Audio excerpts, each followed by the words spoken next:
Olá pessoal, tudo bem? Aqui é o professor Luciano dos Anjos falando. Hoje a nossa aula é sobre fundamentos de ecologia de paisagem. Bom, a gente começa essa aula conceituando então o que é ecologia de paisagem, né?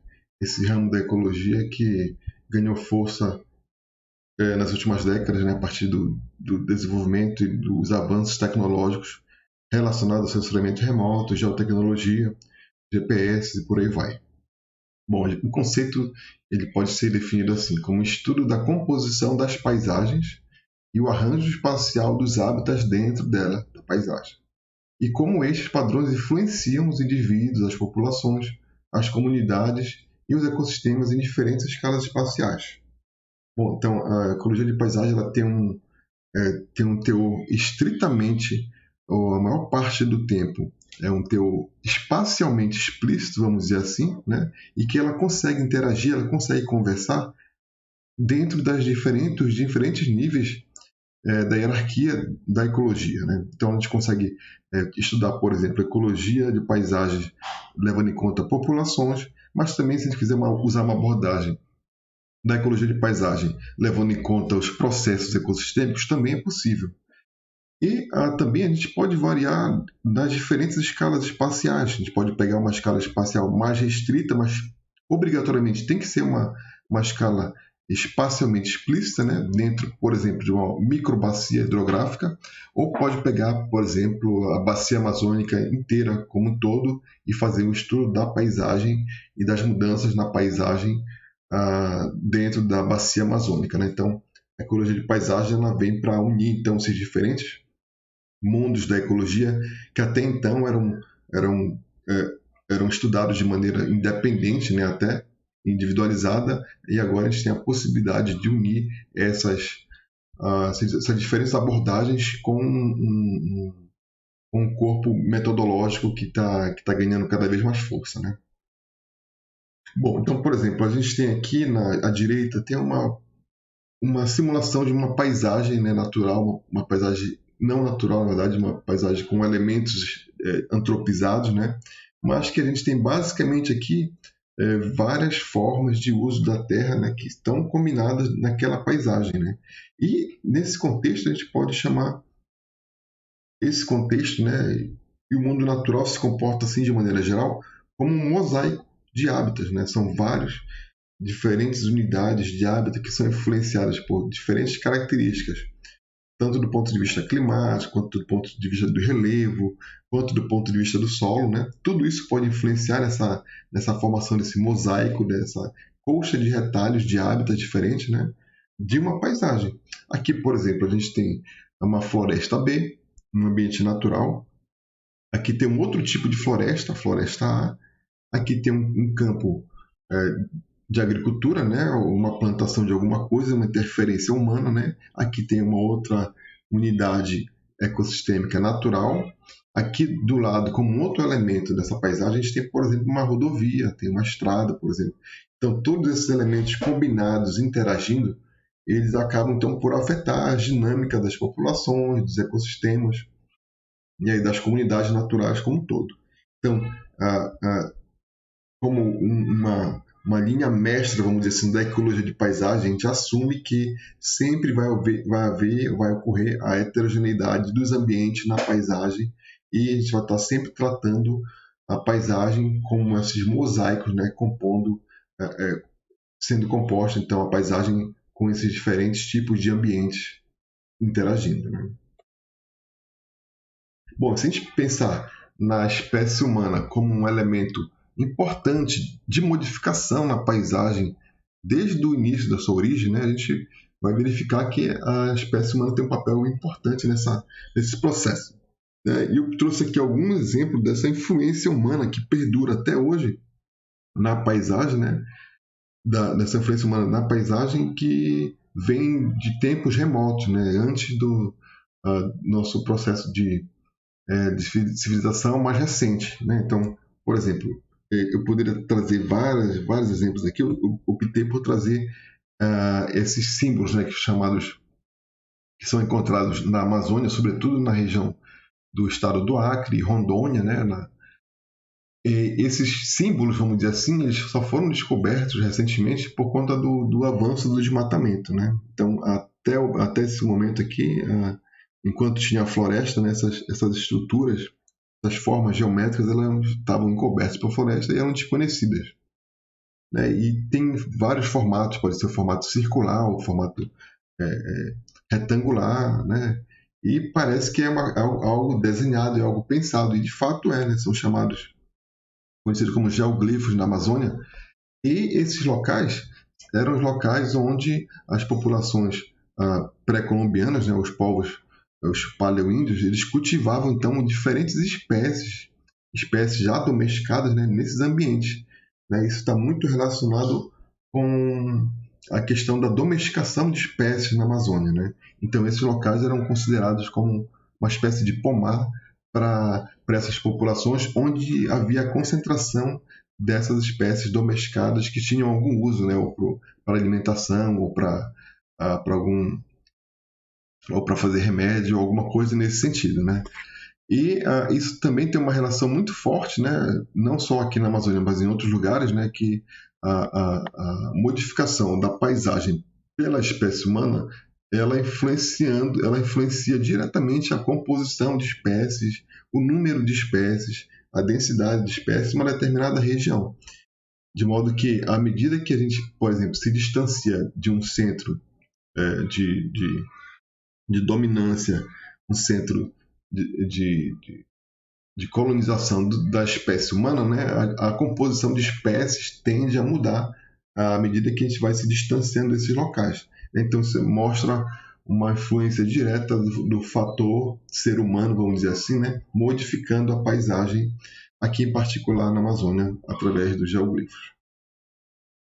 E uma outra influência, essa é mais óbvia para a gente que a gente está vivendo isso, né? A influência antrópica atual, no presente, sobre a paisagem, né? A gente não tem como negar que atualmente o ser humano, com a utilização de maneira irracional e exacerbada dos recursos naturais, a gente nota que, por exemplo, as taxas de desmatamento, a configuração do desmatamento, e sei lá, outros fatores também de atividade humana acabam por influenciar, vamos dizer assim, a estrutura da paisagem, né?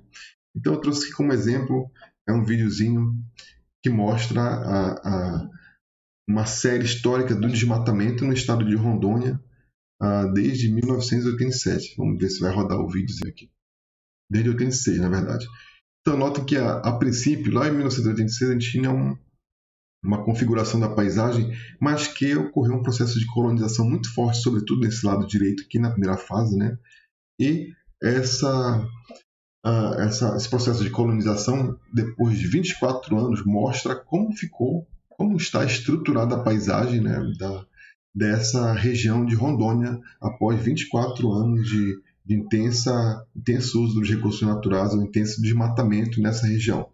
Então, o que anteriormente a gente tinha uma paisagem coberta basicamente por unidades e ecossistemas naturais, né, acabaram então por serem substituídas por outros tipos de uso da terra que não os originais, né, e isso então influenciando muito provavelmente a dinâmica das populações, das comunidades naquela paisagem. Bom, e a gente pode pensar, por exemplo, em estudar ecologia de paisagem pegando várias camadas diferentes, né? E essas camadas a gente pode dizer que são as nossas variáveis ambientais. A gente pode, por exemplo, estar interessado em verificar, em estudar numa determinada área qual a densidade de uma determinada espécie de planta. Então a gente pode pegar uma camada aqui da densidade de espécie de planta e pode fazer um estudo, né? Mas a gente tem que levar em conta também que essa densidade de plantas na paisagem, ela pode estar interagindo, ela pode estar tendo a interferência, né? O efeito de outras variáveis que não somente aquela resposta das plantas, né? Então, por exemplo, a quantidade, a densidade de uma determinada árvore, ela pode estar relacionada com a topografia, né? Então, de repente, um determinado padrão de relevo, uma determinada faixa do gradiente de relevo, a gente vai ter uma abundância maior ou menor, né, dependendo da espécie. Além disso, uma densidade de plantas pode estar relacionada também com a questão da presença de corpos d'água, né, corpos hídricos dentro de uma bacia hidrográfica, por exemplo. Então a gente tem vários elementos esses que podem ser variáveis ambientais, né, do mundo abiótico natural mesmo, tipo clima, topografia, relevo, solo, ou podem ser também elementos de origem antrópica, né, desmatamento, a exploração seletiva de madeira, queimada, né, todos os fatores agora com origem antrópica que podem estar influenciando, por exemplo, nessa camada aqui superior, que é a densidade de árvores. Então, se a gente pegar uma paisagem e pode estudar individualmente cada camada, né, de modo que a gente vai tentar compreender o que está acontecendo e por que ela tem aquele padrão, ou a gente pode pensar em reunir tudo isso aqui, né, e dentro de uma bacia hidrográfica, por exemplo, levar em conta as nascentes, o curso dos rios, né, o exutório e por aí vai, né, ou então pode levar em conta a questão da topografia, alguns locais são mais altos do que outros, tem um declive maior que outros, pode levar em conta também a densidade da vegetação, da cobertura vegetal, biomassa e por aí vai. O fato é que a gente tem, quando a gente observa uma paisagem, por exemplo, em Carajás, a gente está observando a interação, né? O resultado que a gente está vendo, observando de forma observacional, basicamente, né? Quantificando aquilo, a gente está vendo a interação de várias camadas ambientais interagindo, né? E produzindo aquele resultado final. Algumas variáveis podem ter mais peso que outras, né? Mas no fim das contas, cada uma tem a sua contribuição para a observação daquele padrão. Então, por exemplo, vamos pegar uma paisagem aqui. Essa aqui é uma paisagem típica que ocorre na Amazônia, né? Para quem não sabe, essa aqui é uma terra indígena que tem ali perto de... eu esqueci o nome do município, mas é pertinho de Marabá. Esse grande bloco de floresta aqui, isso aqui é uma base até relativamente antiga, né, do ano 2010, se eu não me engano, mostra onde tem verde tem floresta, basicamente, tá? Então, esse grande bloco de floresta aqui, que está, vamos dizer assim, meio que intacto, levando em conta o que tem ao redor, né, na paisagem aqui, é uma terra indígena, né, uma área protegida, né? Então, um elemento, né, de política pública, né, de criação de áreas protegidas, está influenciando também a sua paisagem, né? E notem que, em geral, ela consegue delimitar benzinho, né, ou com alguma qualidade, os limites precisos dessa unidade de conservação dessa área protegida, mostrando aqui, por exemplo, a importância de ter e manter esses espaços conservados, né? Então, basicamente, ocorre uma grande retenção da biomassa florestal e da biodiversidade nessa região em função desse grande bloco dessa unidade de conservação que faz a diferença nessa paisagem. Aqui, se não me engano, é a linha férrea, onde passa a estrada de ferro de Carajás, aqui, que vai lá para o Maranhão, se não me engano. Então, notem que a estrada de ferro passa por dentro dessa terra indígena aqui, né? Mas mesmo assim, embora tenha acesso, né, já que tem um controle bem rígido, né, não tem o efeito do desmatamento por conta do acesso, né? É bem interessante. Então, vamos pensar assim. Bom, poderia estudar uma paisagem, e uma paisagem ela conta uma história, né? Ela faz o resgate histórico do que aconteceu no passado e por exemplo, o que está acontecendo no presente, né? O que pode acontecer no futuro. E isso está registrado, vamos dizer assim, na estrutura da paisagem, né? Na proporção dos tipos de ambientes, dos tipos de uso do solo, se é pastagem, se é soja, se é floresta, se é uma floresta plantada, por exemplo. Tudo isso a gente consegue delimitar a partir dessas imagens de satélite, por exemplo.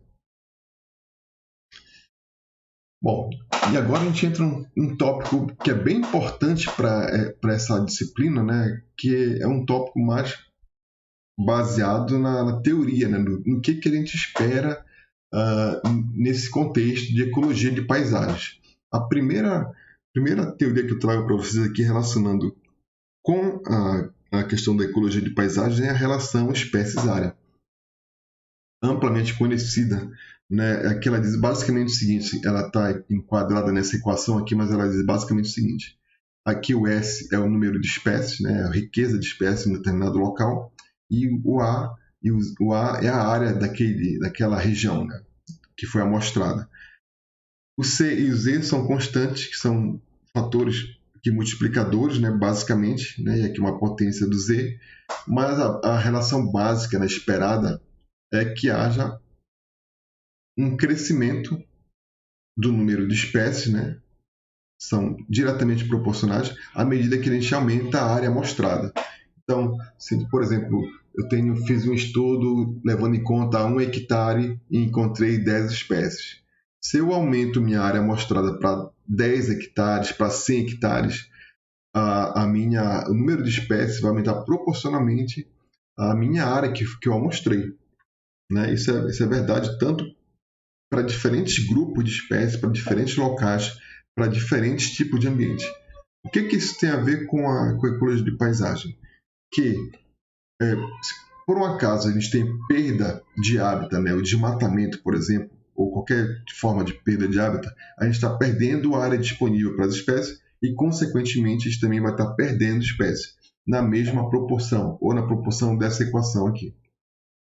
Então, no caso que a gente está vivendo hoje, de aumento das taxas de desmatamento, a gente consegue predizer, vamos dizer assim, enquadrando numa equação geral, né, o quanto de espécies que a gente poderia estar perdendo em função da área que a gente está perdendo de hábitat. Né? Então, essa é uma relação bem importante para a ecologia de paisagem também, né, porque leva em conta o efeito dessa perda de hábitat sobre o número de espécies, riqueza de espécies. Bom, essa aqui é a mesma relação, né, a relação espécies-área, como eu mostrei, para diferentes grupos, né? Sendo planta, anfíbio, répteis, aves e mamíferos, o padrão ele é o mesmo. À medida que eu aumento a área mostrada, eu vou aumentar o número de espécies. Né? E o inverso também é verdadeiro. À medida que essa área diminui também o número de espécies. Isso promove, então, obviamente, como resposta básica, né, dessa perda de hábitat é a extinção das espécies. Bom, um outro tópico teórico que é muito importante nesse contexto da ecologia de paisagem é a teoria de biogeografia de ilhas. Né? Essa é uma teoria muito importante, muito relevante para a ecologia e para estudos de biodiversidade de maneira geral. Foi proposta por McCartan, né, e Wilson lá em 1960 e alguma coisa, né, uma teoria muito importante, que ela mostra basicamente o seguinte, gente.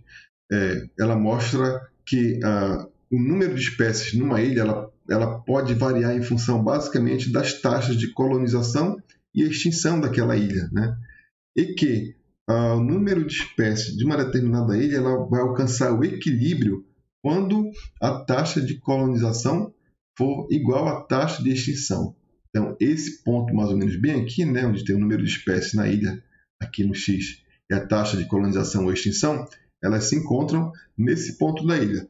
Então, vamos primeiro avaliar aqui a resposta inicial da relação do número de espécies com a taxa de extinção e colonização. Bom, o que McCartan e Wilson sugeriram? Né? Que em ilhas que têm poucas espécies, né, aqui nesse momento, a taxa de colonização é bem alta, né, quando tem poucas espécies. Mas à medida que o número de espécies na ilha vai aumentando, a taxa de colonização de novas espécies vai diminuindo, né, até o ponto de chegar aqui a zero. Por outro lado, eles observaram que quando a gente tem poucas espécies numa ilha, a gente tem uma taxa de extinção baixa. E essa taxa de extinção tende a crescer à medida que aumenta o número de espécies em uma determinada ilha. Bem interessante. Mas agora a gente vai incrementar essa teoria da biogeografia de ilhas com dois elementos que são importantes para predizer, então, o número de espécies em uma determinada ilha. O primeiro é a questão do tamanho da área da ilha. Né? Ilhas grandes têm mais espécies do que ilhas pequenas. Né? Isso porque eles colocaram aqui nessa equação, na avaliação do gráfico aqui, que, na verdade, as ilhas grandes, né, por exemplo, elas suportam mais espécies aqui porque a taxa de extinção dela é menor do que em ilhas pequenas. Estão vendo aqui? As ilhas pequenas têm uma taxa de extinção maior, né, já que as ilhas pequenas, em tese, teriam populações menores e mais propensas à extinção, do que as ilhas grandes, né, que teriam populações maiores. Aqui só não levando em consideração a colonização, mas basicamente a taxa de extinção numa ilha, ela iria variar, né, em função da sua área disponível. Por outro lado, eles conseguem fazer uma predição de que a colonização, né, a taxa de colonização e o número de espécies, por consequência, numa ilha, ela depende da distância dessa ilha para a fonte, vamos dizer assim, para o continente dessa, que serve como fonte de espécies para essas ilhas, né? Então, eles assumem que em ilhas próximas, né, a taxa de colonização ela tende a ser maior do que nas ilhas mais distantes, né? Então, é uma questão assim, meio que lógica, né? Quando eu tenho um continente aqui que tem um pool de espécies, um reservatório de espécies, eu tenho uma ilha desabitada aqui, essa ilha que está mais próxima, né, do continente, ela vai ter uma quantidade de espécies diferentes, chegando a uma taxa de colonização de novas espécies maior do que aquelas ilhas que são mais distantes. Então, é uma conclusão lógica aqui. De modo que as ilhas próximas ao continente têm mais espécies do que aquelas ilhas longínquas. Bom, pegando também outro aspecto teórico relacionado à ecologia de paisagem, são os modelos populacionais, né? Esse é um tópico que a gente já viu na nossa aula de ecologia de populações, mas que é importante fazer o resgate aqui, né? Tem 3 modelos básicos de populações, né? O modelo de metapopulação, fonte-poço e modelo de paisagem. Vamos só recapitular rapidamente que o modelo de metapopulação ele é um modelo que basicamente ele nem é espacialmente explícito, né, mas ele está configurando aqui como espacialmente explícito. Ele mostra basicamente a proporção de manchas ocupadas por uma população de uma determinada espécie, né? Então, por exemplo, aqui, essas manchas que estão em verdinho aqui, elas são as manchas ocupadas por uma determinada espécie. Então, basicamente, é um modelo de presença e ausência. A mancha está ocupada é presença, a mancha está desocupada é ausência. Então, aqui numa paisagem, por exemplo, nesse modelo de metapopulação, ele diz que uma determinada fração, uma determinada proporção das manchas disponíveis estão ocupadas, né? E existe uma determinada fração que está desocupada. Leva em conta só isso, só a questão da colonização mesmo. No modelo fonte-poço, ele já difere do modelo metapopulação porque ele já considera, por exemplo, que existem manchas de hábitat, né? Vamos dizer assim, de alta qualidade e manchas com baixa qualidade ambiental. O que isso quer dizer? Que manchas com alta qualidade ambiental, com uma quantidade grande de recursos e de condições favoráveis, essas manchas vão suportar mais indivíduos, ou seja, populações maiores, do que aquelas manchas que têm baixa qualidade. Isso vai influenciar diretamente no processo de dispersão na paisagem, né? Já que aquelas manchas que são de qualidade alta, que vão ter mais indivíduos, elas vão servir como populações fonte, né? E aquelas manchas que têm baixa qualidade, que têm menos indivíduos, vão servir como uma população poço, né? Ou dreno, né? Para aquelas populações fonte. Mostrando aqui que a gente consegue criar uma dinâmica de migração, de dispersão entre as manchas em função da qualidade dessas manchas. E por último, um modelo de paisagem, né, que leva em conta, além dessa questão da qualidade da mancha que tem no modelo fonte-poço, ele leva em conta também a estrutura e a matriz de hábitats que existe na paisagem, né? Então não é basicamente uma questão de ter qualidade ambiental alta ou baixa que essa mancha vai servir como uma fonte ou poço. Depende também da configuração da paisagem no entorno, né? Da qualidade ambiental no entorno. De modo que, por exemplo, se a gente tem uma população fonte aqui, desse lado do rio, aqui nessa margem, e tem uma população poço que potencialmente poderia receber indivíduos, né? A gente vai ter um problema aqui de dispersão, porque a paisagem tem um rio, né, e as espécies, de repente, não estão adaptadas a cruzar esse rio. É comum acontecer isso na Amazônia, né, de ter isolamento populacional, né, em função dessa da questão da formação dos rios, né, da largura dos rios também. E isso pode ser um promotor direto, né, do processo de diversificação das linhagens, né? Já que você separar as populações em tese persistiriam, né, por um longo período, né, e esse tempo que passou seria suficiente então para separar em espécies diferentes. Então seria uma fonte de variabilidade dentro das populações a questão dessa estrutura da paisagem. Bom, e os mosaicos de paisagem, né, como eu já falei aqui anteriormente, eles podem ser quantificados usando essas ferramentas mais recentes, né, sensoriamento remoto, GPS, sistema de informação geográfica. Esse aqui é um exemplo rápido que eu trouxe para vocês, que é um trabalho que a gente fez levando em conta... é tipo um trabalho que eu realizei, uma consultoria, uma espécie de consultoria que eu fiz para o Ideflor Bio. A gente tem aí em São Geraldo do Araguaia, aí pertinho de Parauapebas, tem a APA, né, de São Geraldo, né, e tem também um parque, né, um parque estadual. É o Parque Estadual da Serra das Andorinhas, se não me engano. Um lugar muito bonito, diga-se de passagem. E lá, nessa região, tinha uns fragmentos florestais que tinham os ninhos, árvores, né, que serviam de ninhos para arpia, né, para o gavião real. Eu, utilizando essa estratégia de abordagem de paisagem, né, eu fiz construí um modelo de adequabilidade ambiental, né, levando em conta as características do ambiente físico para essa espécie, mostrando que nessa região aqui, que era a região de estudo, né, levando em conta toda a distribuição da arpia, era uma região que possuía uma baixa adequabilidade ambiental. Então, eram manchas, em tese, que tinham baixa qualidade ambiental, porque não tinham condições favoráveis. E aqui são 4 ninhos, né? Ninho de sucupira, andorinha, gameleira e catu. Né? Em todos esses, a gente mediu a adequabilidade baseada nesse modelo de nicho construído. Beleza, isso aqui é uma abordagem numa escala da paisagem. Né? E a gente pode usar uma lupa, né, e aprofundar ainda mais e verificar que nessa região da Serra das Andorinhas está numa região de espécie de transição entre diferentes ecossistemas. No caso, entre o cerrado e uma floresta ombrófila densa, né, a gente tem uma floresta sazonal, que é o ambiente que é dominante naquela região, inclusive com alguns enclaves de cerrado nessa região também. Né, assim como tem nas savanas aí em Carajás. Então, a gente pode verificar numa determinada escala, nessa paisagem aproximando mais, a gente nota que é uma região que está numa zona de transição entre diferentes formações de florestais.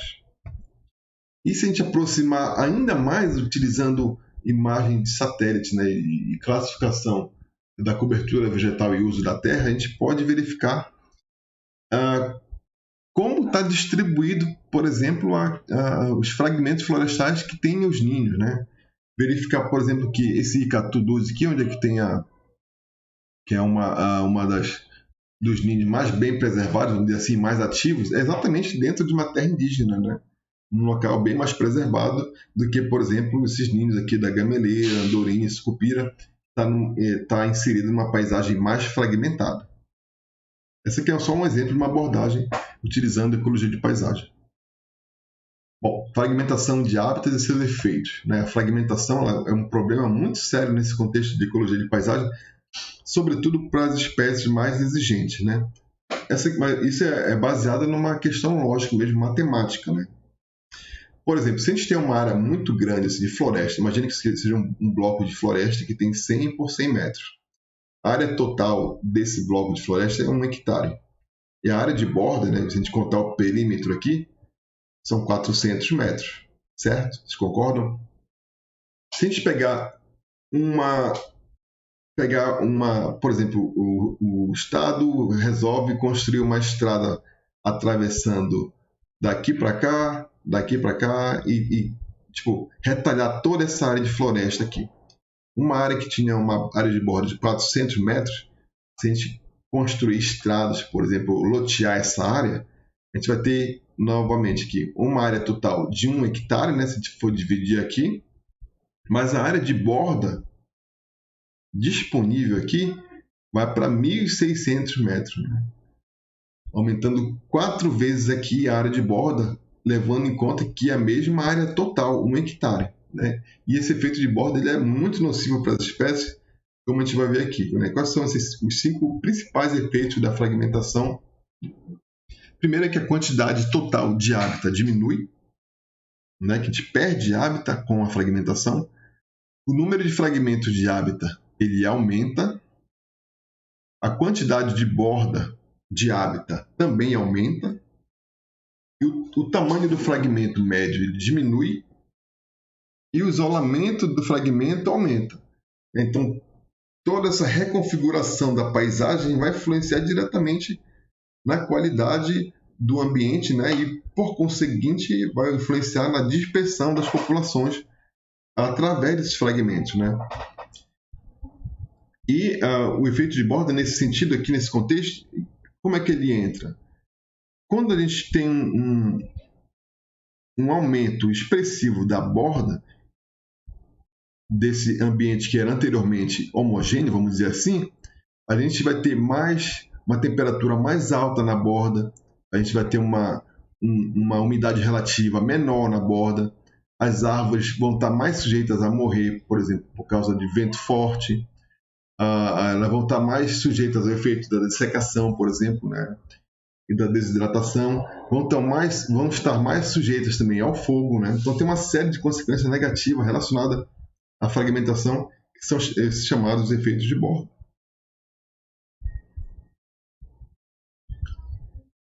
Bom, vamos tratar agora de forma mais objetiva quais seriam essas configurações espaciais relacionadas ao fragmento de hábitat. Né? Você vai ver o quanto isso é importante num contexto de planejamento. Por exemplo, qual é o ideal em termos de tamanho de uma área protegida, de uma unidade de conservação? Quanto maior for uma área, melhor. Porque essas reservas maiores, elas obviamente estão relacionadas diretamente ao tamanho da área. Né? Se eu tenho uma área maior de hábitat natural, eu tenho mais espécies, né? Conforme a gente já viu na relação espécies-área. Então, é bom sempre ter áreas maiores. Em relação ao número de reservas, será que é bom a gente ter várias pequenas ao invés de uma grande? Não. Uma reserva grande, em geral, ela é melhor do que várias pequenas com a mesma área total, exatamente por causa do efeito de borda. Essa área aqui, essa área contínua aqui, ela está menos sujeita aos efeitos de borda do que essa área aqui que tem vários elementos, né? E, embora tenha a mesma área, mas ela está mais sujeita aos efeitos de borda e mais sujeita ao efeito dessa perda de biodiversidade em função dessa fragmentação. Então, se a gente for puder criar unidades de conservação, a gente tem que focar em áreas que são maiores, né? E também em áreas que sejam, de preferência, tenham poucas, né? Vamos dizer assim, ao invés de muitas pequenas. Proximidade das reservas também é um elemento importante, né? Quanto mais próximos as unidades de conservação entre si, que sejam adjacentes, contíguas, melhor, né? Porque isso vai permitir exatamente essa dispersão, a migração, o fluxo gênico entre essas populações naturais que estão vivendo naquele ambiente. Várias reservas próximas umas das outras são melhores do que várias reservas afastadas. E também temos que prezar pela conectividade, né, das reservas. Quanto mais bem conectada, mais fluxo gênico, mais dispersão de sementes, maior o vigor populacional das populações. Exatamente a partir desses corredores de hábitats. E também ainda tem o efeito do formato da reserva. Essas formas compactadas aqui elas são melhores do que essas formas mais alongadas. Né? Essas formas mais alongadas elas estão mais sujeitas ao efeito de borda do que essas áreas mais compactadas aqui. E uma reserva, em comparação com outra que tem essa zona de tampão, né, ou zona de amortecimento, ela é melhor do que uma área, por exemplo, que tem contato direto com outros usos que não tem regulação nenhuma, né? Por exemplo, é o caso de a gente ter aquela borda de uma terra indígena, por exemplo, bem definida, né? Em contato com outros tipos de uso da terra, por exemplo, como a pastagem, né? Sobretudo, né? Que expõe ainda mais o solo. Então, uma reserva circundada por uma zona de amortecimento é preferível a uma reserva sem essa zona. Bom, falar um pouco desses corredores ecológicos, né? Aí não tem nada a ver com atletismo, né? Não tem nada a ver com exercício físico. São outros tipos de corredores. Corredores esses que são responsáveis por conectar as populações. Como eles têm esse mosaico de ambiente, e a espécie humana tem influenciado agora diretamente na estrutura dessas paisagens, o ideal é que a gente tenha uma espécie da criação de corredores que conectem, né, esses fragmentos florestais, por exemplo. Então, quanto mais conectada com os corredores de hábitat, né, a gente pode pensar, por exemplo, numa mata ripária, numa zona de APP, por exemplo, ela pode estar conectando uma unidade de conservação menor com uma outra maior. E isso permite, então, que as espécies elas consigam migrar e consigam se dispersar, né, por exemplo, pensando naquele modelo fonte-poço ou naquele modelo da paisagem. E também, exatamente, existe uma relação bem clara, já detectada, né, entre a conectividade e a diversidade. Então, à medida que aumenta a conectividade entre os fragmentos florestais, aumenta também a substituição de espécies. Então, tem uma taxa de substituição maior quando aumenta a conectividade. Isso é muito importante para garantir a estabilidade daquele sistema, né? Bom, falando um pouco, basicamente, rapidamente, sobre o manejo dessas paisagens, desses ecossistemas, levando em conta essa abordagem adaptativa aqui. A gente pode pensar em manejar uma paisagem, né, de maneira sustentável, utilizando alguns passos, né, num processo de retroalimentação, de autoaprendizagem desses modelos. Primeiro, a gente precisa esclarecer de forma bem clara, né, e colocar em pratos, ou melhor, colocar de forma bem simples mesmo a missão, né, e as metas que eu quero alcançar, qual meta eu quero alcançar nesse processo de manejo da paisagem. Então, passar a desenvolver um modelo conceitual desse sistema a ser conservado. Após isso, realizar um plano de manejo, né, contém todas as unidades de conservação.